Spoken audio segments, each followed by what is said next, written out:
Hello guys.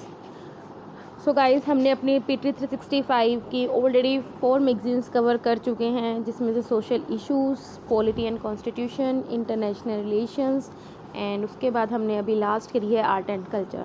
So guys, अगर आप मेरे चैनल पे न्यू हैं और अगर आप 2020 में प्रीलिम्स देना चाह रहे हैं और अगर आपने अभी तक मतलब करंट अफेयर्स नहीं करे हैं, तो गाइज़ मैं आपको यही बताऊंगी कि आप पीटी 365 विज़न के मैगज़ीन कर लिए, वो आपके लिए काफ़ी सफिशिएंट होंगी। आप मेरी प्लेलिस्ट में जाएं, वहाँ पे आपको हर एक के मतलब कि मैंने अच्छे से प्लेलिस्ट बनाई हुई है टॉपिक वाइज, वहाँ से आप देख सकते हैं। तो चलिए, आज मैं न्यू मैगज़ीन लेके आई हूँ इकोनॉमी की। तो आज से पीटी 365 इकोनॉमी की मैगज़ीन हम स्टार्ट करते हैं। तो आप ज़रा इंडेक्स देख लें, थोड़ी लेंदी है ये मैगज़ीन, ठीक है। इसके बाद अभी जो हम 2 मैगज़ीन्स और करेंगे वो तीनों लेंदी हैं, ठीक है। जैसे fiscal policy, banking and monetary policy, financial markets, inclusive development, external sector employment and skill development, agriculture, ये जितने भी हैं ना हम सब करेंगे। Industrial policy and associated issues, infrastructure और फिर कुछ इंपॉर्टेंट इंडेक्स से रिपोर्ट्स है, ये हम सब कवर करेंगे। हाँ, सो गाइस, चलिए फिर आज के टॉपिक से फर्स्ट के टॉपिक से स्टार्ट करते हैं। Slow down in Indian economy. अभी जो रिसेंटली जो इकोनॉमिक डाटा आया था उसने इंडिकेट किया कि हाँ, जो इंडिया की इकोनॉमी है वो क्या कर रही है, स्लो डाउन पे है। अब क्या गाइस, स्लो डाउन का मतलब क्या होता है? स्लो डाउन का मतलब क्या होता है, जब जो जीडीपी की हमारी ग्रोथ है वो पहला ऐसा क्वार्टर आता है जब जीडीपी की ग्रोथ नेगेटिव में जाए। नेगेटिव का मतलब है कि कम है, मतलब कि सपोज़ करो हर सेक्टर में हर क्वार्टर में इस तरह से बढ़ रही है। एक क्वार्टर में 5% बढ़ी, अगले क्वार्टर में 5.1% बढ़ेगी, अगले क्वार्टर में 5.2% बढ़ेगी। लेकिन अब जो फोर्थ क्वार्टर है या पहला ऐसा क्वार्टर है, इसमें क्या द्वारा चली गई, इसमें 5.0 मतलब 5% चल गई। अब क्या है, मतलब अभी तो बढ़ी रही थी ना हर क्वार्टर में, लेकिन इसमें क्या है, ये बढ़ी नहीं है, ये क्या है, कम हो गई है। स्टैग्नेंट हो तो भी कोई दिक्कत नहीं है, लेकिन ये क्या है, कम हो गई है। जो पहला क्वार्टर जब ऐसा आता है जिस क्वार्टर में जीडीपी की ग्रोथ कम होती है, तो इसका मतलब हम बोलते हैं कि हमारी इकोनॉमी में क्या है, स्लो डाउन आया है। तो ठीक है, तो हमें अभी यही देखने को मिला है कि इंडिया की इकोनॉमी में क्या है, स्लो डाउन आया है। तो चलिए बढ़ते हैं। जीडीपी की ग्रोथ देखा गया है अक्टूबर से दिसंबर वाला जो क्वार्टर है 2019 का, उसमें देखा गया है कि इस वक्त जो जीडीपी ग्रोथ हुई है वो लोएस्ट हुई है इन 7 ईयर्स, दैट इज़ 4.7% हुई है। ये रिलीज़ किसके द्वारा किया, नेशनल स्टैटिस्टिकल ऑफिस के द्वारा।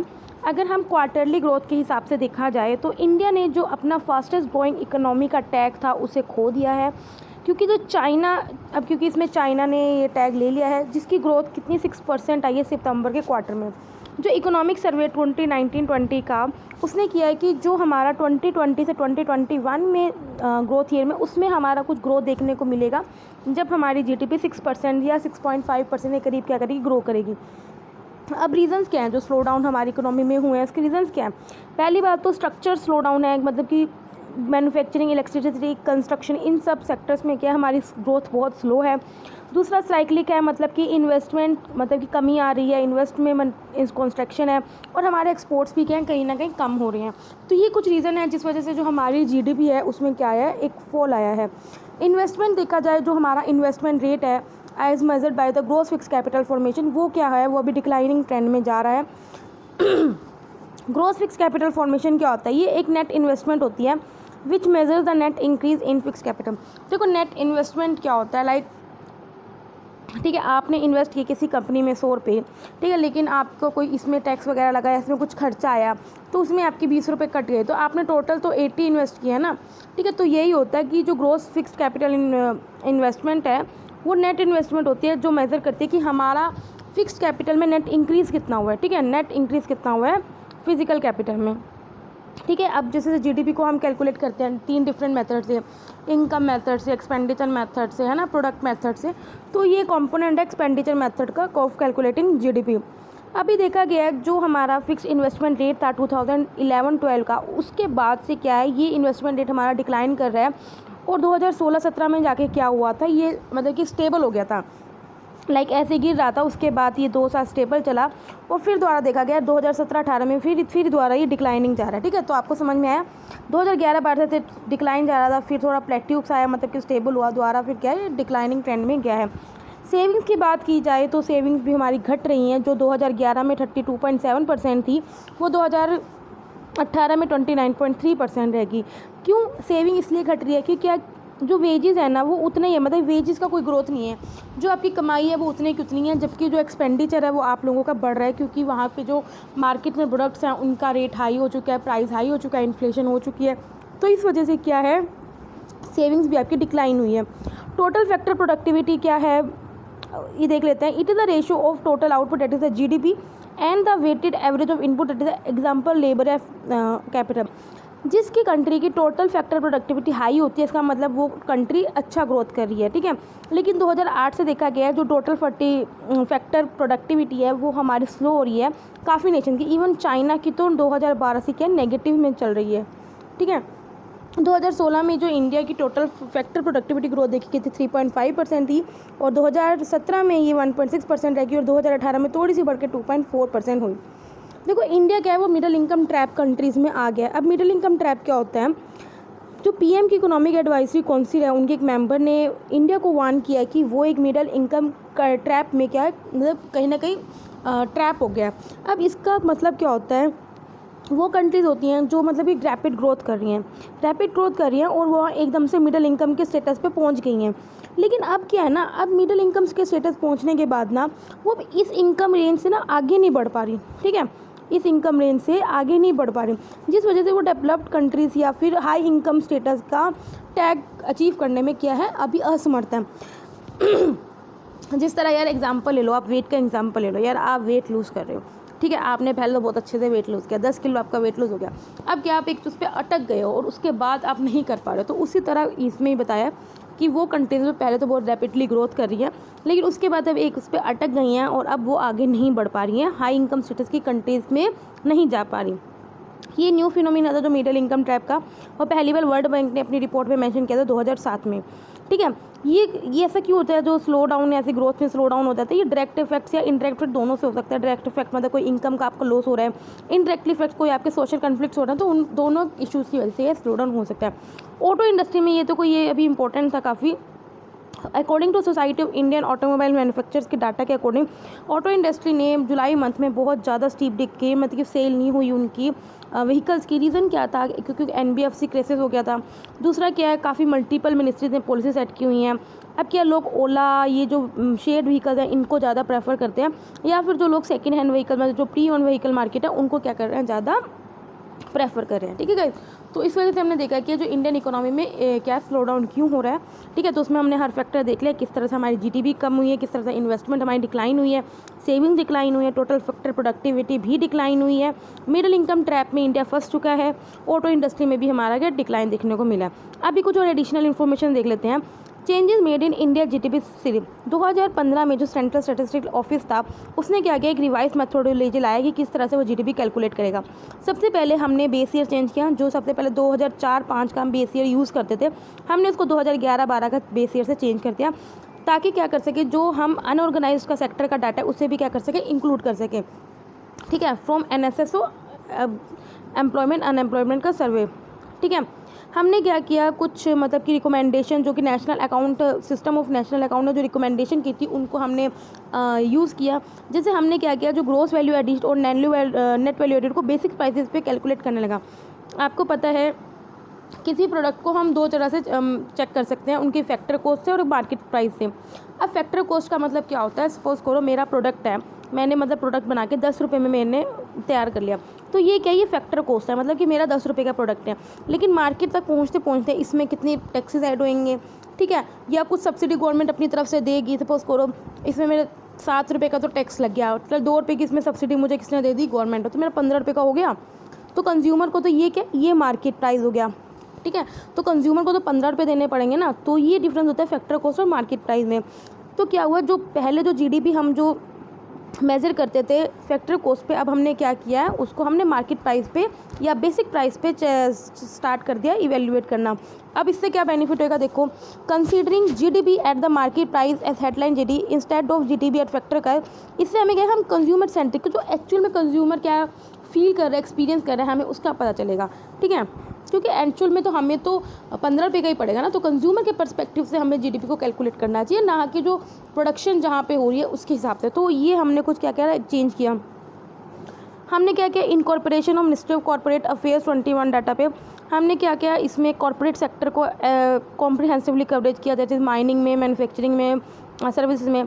ब्रॉडर कवरेज फाइनेंशियल सेक्टर, मतलब कि इसमें हमने स्टॉक ब्रोकर्स को इंक्लूड किया, स्टॉक एक्सचेंजेस को, asset management companies, mutual fund, pension fund, as well as the regulatory body जैसे SCBI, pension fund regulatory development authority या फिर IRDA। ठीक है, हमने कुछ effective labour input method adopt किए। पहले एज्यूम किया जाता था कि जो हर कैटेगरी के वर्कर्स हैं वो इक्वली कंट्रीब्यूट करते हैं, लेकिन जो नया मेथड आया उसने एड्रेस किया नहीं कि लेबर प्रोडक्टिविटी डिफरेंशियल है और इनका अलग अलग डिफरेंट वेट है। ठीक है, हर एक वर्कर का सेम कंट्रीब्यूशन नहीं है। ठीक है, ग्रोस वैल्यू एडिशन देखो आपको पता होना चाहिए, एक होता है ग्रोस वैल्यू एडिशन, होता है GDP हम क्या करते हैं, हम finally primary, secondary, tertiary sector तीनों का क्या आउटपुट को ऐड करते हैं। लेकिन ग्रोस वैल्यू एडिशन क्या होता है, एक सेक्टर स्पेसिफिक होता है। ठीक है, जबकि GDP calculated by the summation of GVA of the all the sectors of economy with taxes added and subsidy are deducted. ठीक है, तो ये आपको पता ही होगा। Gross value addition is measure of value added in the goods and services produce in the economy, that is the economy output minus input. तो I hope आपको ये समझ में आ गया ग्रोस वैल्यू एडिशन और GDP में क्या डिफरेंस होता है। ग्रोस वैल्यू एडिशन एक सेक्टर स्पेसिफिक होता है, जबकि GDP में क्या होता है, ऑल द सेक्टर्स का क्या होता है, समेशन होता है। साइक्लिकल देखो स्लो डाउन क्या होता है, देखो सिंपल है कि अगर बाजार में मंदी आ गई, ठीक है, मंदी आ गई तो क्या है कि कुछ लोग क्या होंगे, वहाँ पे अनएम्प्लॉयड हो जाएंगे। ठीक है, तो उस वजह से स्लो डाउन आ जाएगा। अब जब तेज़ी आता रहेगा तो क्या आएगा, हमारी इकोनॉमी भी ग्रो करेगी और लोग भी एम्प्लॉयड होंगे। ठीक है, तो इसका साइक्लिक स्लो डाउन का डायरेक्टली प्रोपोर्शनल एम्प्लॉयमेंट से भी है।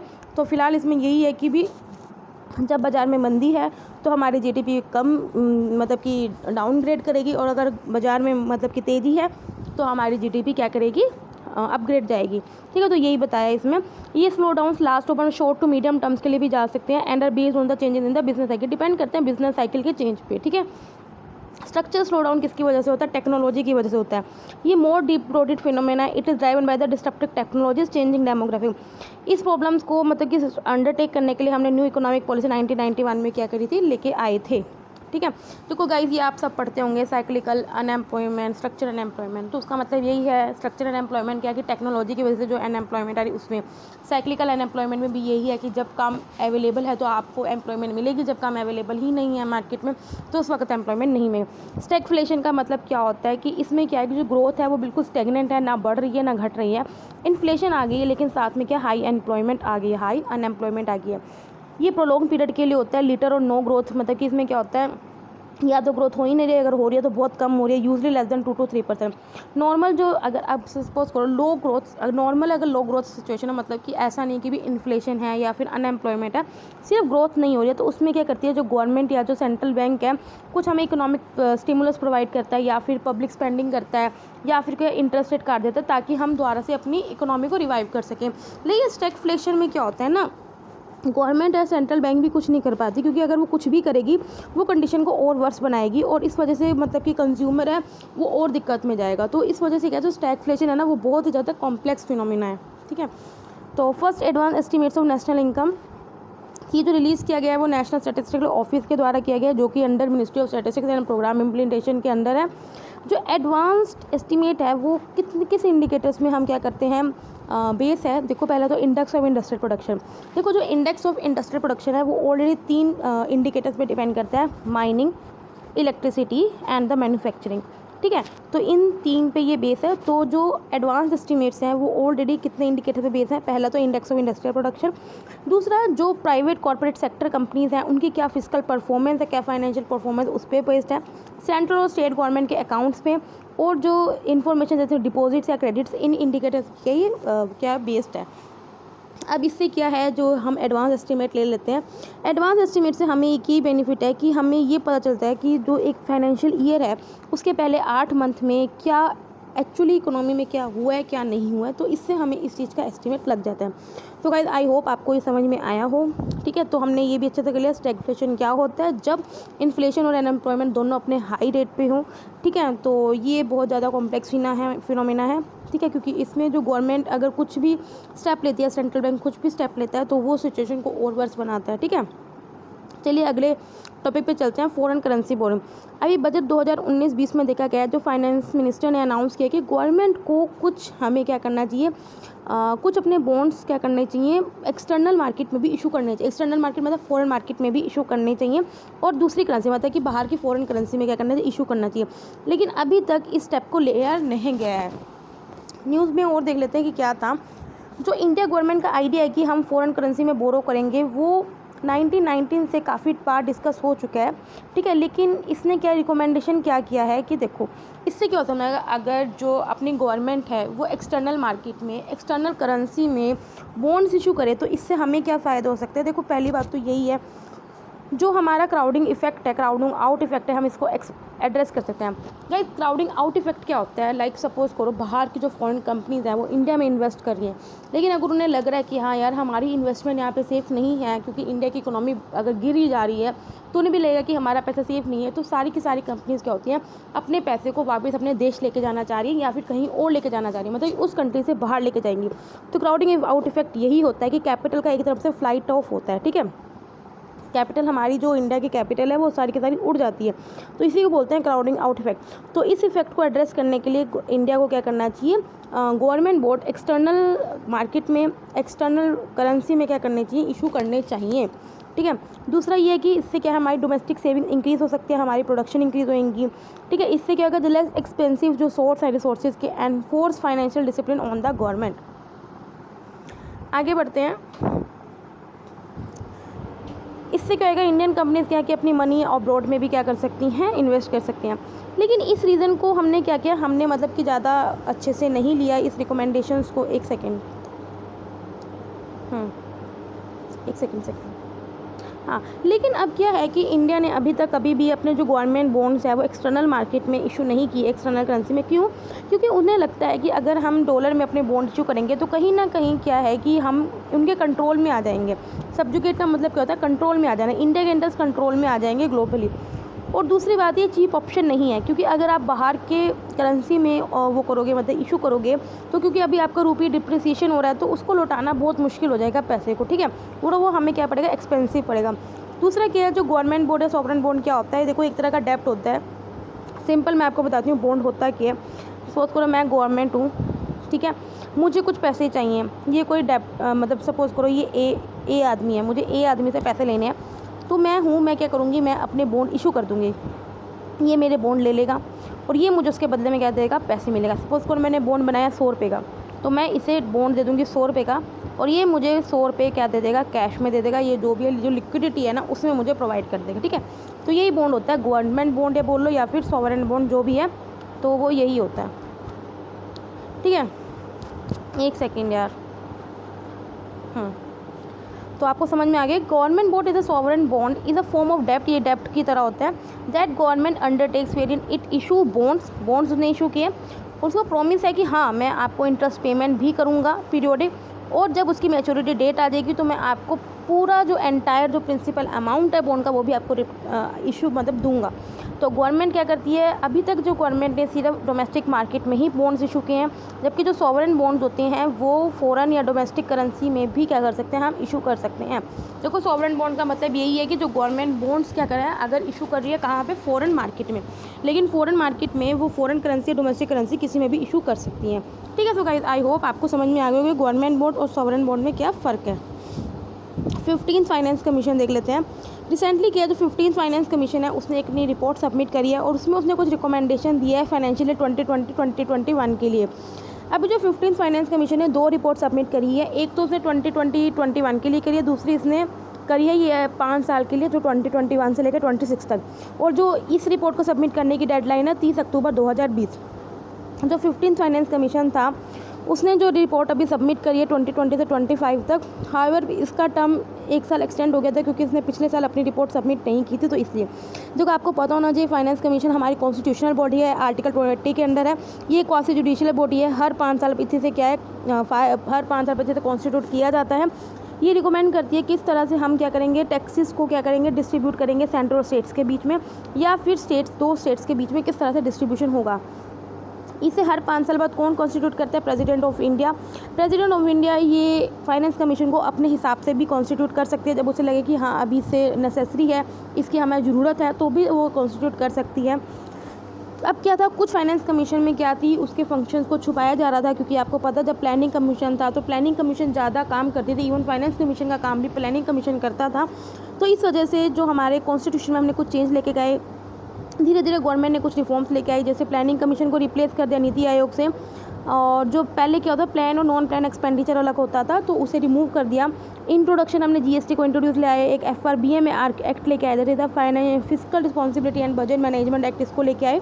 ठीक है, तो ये कुछ हमने देखा है कि यूनियन गवर्नमेंट ने टाइम टू टाइम क्या रिफॉर्म्स किए ताकि हम फाइनेंस कमीशन की जो पावर्स हैं वो उन्हें इंक्रीज़ कर सकें।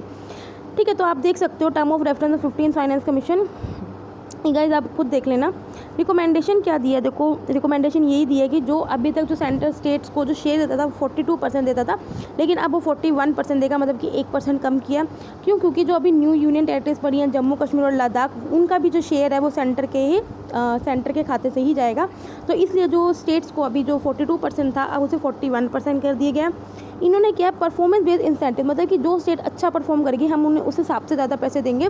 तो 2 पैरामीटर्स को क्या किया इसमें, डेमोग्राफिक परफॉर्मेंस, मतलब कि जो कि टोटल फर्टिलिटी बेस पे ज़्यादा है। दूसरा टैक्सेशन एफर्ट, तो इन दोनों पे बेस करेंगे, क्योंकि हम देखेंगे यार जो स्टेट एबल है कि वो अपनी पॉपुलेशन को कंट्रोल कर पा रही है तो उन्हें हम क्या करेंगे और ज़्यादा क्या करेंगे, एनकरेज करेंगे। तो इस वजह से ये 2 परफॉर्मेंस बेस्ड इंसेंटिव है ये लेके आए हैं। सेंट्रल स्पॉन्सर्ड स्कीम को रेशनलाइज करें। देखो सेंट्रल स्पॉन्सर्ड स्कीम क्या होते हैं कि इसमें क्या है कि कुछ परसेंटेज सेंटर फंड करता है, कुछ percentage of money state government fund करती है। ठीक है, जो सेंट्रल स्कीम्स होती हैं वो टोटली 100% फंड की जाती है सेंटर के द्वारा। ठीक है, तो ये कुछ ही है, कुछ ओवरआर्चिंग फिस्कल फ्रेमवर्क है सेंटर एंड स्टेट्स का on line of FRBM to low down accounting budgeting, चलो ये कुछ बातें हैं। Enhance devolution to local bodies compare to the 14th finance, मतलब कि जो डिसेंट्रलाइजेशन है, डिवोल्यूशन का मतलब होता है डिसेंट्रलाइजेशन, हमें उसे बनाए रखना है ताकि जो हमारा फ़ायदा है ना वो ग्रास रूट तक पहुंचना चाहिए। ठीक है, लोकल बॉडीज तक पहुंचना चाहिए, ये नहीं सिर्फ जो अपर बॉडीज़ हैं मतलब स्टेट या डिस्ट्रिक्ट तक पहुँचे, नहीं, हमें इस चीज़ को बनाए रखना है। ठीक है, थोड़ा ये देख लेते हैं इनकम डिस्टेंस होता है क्या। देखो इनकम डिस्टेंस कुछ नहीं होता, एक स्टेट 1 ले लो, एक स्टेट 2 ले लो, GDP इसकी सपोज करो 100 है और इसकी GDP लीस्ट है दैट 25 है। तो इनकम गैप, इनकम डिस्टेंस का मतलब यही है कि 2 स्टेट्स की GDP में डिफरेंस विद द उन स्टेट्स की GDP, एक तो जिसकी हाईएस्ट GDP है और दूसरी स्टेट जिसकी लोअर GDP है, उन दोनों के बीच में कितना इनकम डिस्टेंस है उसी को हम बोलते हैं इनकम डिस्टेंस। पढ़ लेते हैं। It measures the difference between the per capita growth state GDP of a state and the per capita growth state domestic production of the state with the highest per capita income. ठीक है, जिस state की highest per capita income है, दूसरी जिस state की lowest पर capita income है, उन दोनों में कितना डिफरेंस है, that is the income distance. ठीक है, सो आई होप आपको ये समझ में आ गया होगा। एक मिनट मैं इसको रिमूव कर दूँ अभी। हाँ, तो चलो यार एक बार देख ही लेते हैं। ठीक है, एक सेकेंड मैं इसको बढ़ा लेती हूँ थोड़ा। फाइनेंस कमीशन का जो 15th फाइनेंस कमीशन है वो करेगा कि किस तरह से जो कंसोलिडेटेड फंड ऑफ स्टेट से पैसा किस तरह जाएगा पंचायत को, वहाँ की म्यूनिसिपैलिटीज़ को, ये कौन करेगा, जो स्टेट का फाइनेंस कमीशन है वो डिसाइड करता है। ठीक है, तो ये आपको पता होना चाहिए। जो कंसोलिडेटेड फंड ऑफ स्टेट से जो पैसे जाते हैं वहाँ की लोकल बॉडीज़ को वो कौन डिसाइड करता है, स्टेट फाइनेंस कमीशन डिसाइड करता है। जबकि जो हमारा फाइनेंस कमीशन है वो क्या डिसाइड करता है कि सेंटर के खाते से स्टेट्स को कैसे कैसे पैसा जाएगा। ये कमीशन क्या करता है, दिस कमीशन में also examine whether revenue deficit grants भी प्रोवाइडेड एट ऑल, जो हमारे डेफिसिट हुए हैं वो भी प्रोवाइड होने चाहिए या नहीं होने चाहिए, इसको भी क्या करता है, देखता है। दूसरा, जो 15th फाइनेंस कमीशन है वो कंसीडर करता है resources of centre and state for the 5 years commencing 1 April 2020 on the basis of, देखो ये जिस हिसाब से वो पैसा डिस्ट्रीब्यूट करता है वो ये देखता है कि जो सेंटर का जो टैक्स है नॉन टैक्स रेवेन्यू किस हिसाब से आया है तो उसी हिसाब से वो डिस्ट्रीब्यूट करेगा। ठीक है, finance commission to consider impact on centre, finance commission को ये भी ध्यान में रखना पड़ता है कि जो सेंटर का जो फिजिकल सिचुएशन है उस पर क्या इम्पैक्ट पड़ रहा है, तो उसी वजह से वो क्या करेगा, टैक्स को क्या करेगा, शेयर करेगा। ये नहीं कि भी यार ठीक है बस दे दिया, नहीं, उनको सेंटर का भी देखना पड़ता है कि उसके खाते में कितना पैसा है। जो फिजिकल जो फाइनेंस कमीशन है वो GST का इम्पैक्ट देखता है। जैसे अभी आपको पता है कि हम स्टेट्स को क्या कर रहे हैं, कॉम्पनसेशन सेस दे रहे हैं। ठीक है, अगर आप मेरी डेली करंट अफेयर्स पढ़ते हो तो आपको पता होगा कॉम्पनसेशन सेस क्या होता है। जब क्या है GST लॉन्च हुआ तो सेंटर ने बोला था कि 5 साल तक वो आपको कंपनसेशन GST कॉम्पनसेशन सेस देगी, ताकि जो स्टेट को जीएसटी लागू होने का जो लॉस हुआ है वो पूरा कर सके। तो ये फाइनेंस कमीशन ये स्टडी करती है कि जीएसटी के आने से जो इम्पैक्ट हुआ है, जो स्टेट्स का रेवेन्यू लॉस हुआ है, तो कंपनसेशन उनको मिल रही है या नहीं, अगर एबोलिश करना है तो एबोलिश। तो ये सब क्या करेगा, फाइनेंस कमीशन के काम में। सो गाइस आज के लिए इतना ही रखते हैं। कल से हम अपना नेक्स्ट टॉपिक स्टार्ट करेंगे, that is the national statistical office. तब तक के लिए गाइस टाटा बाय बाय।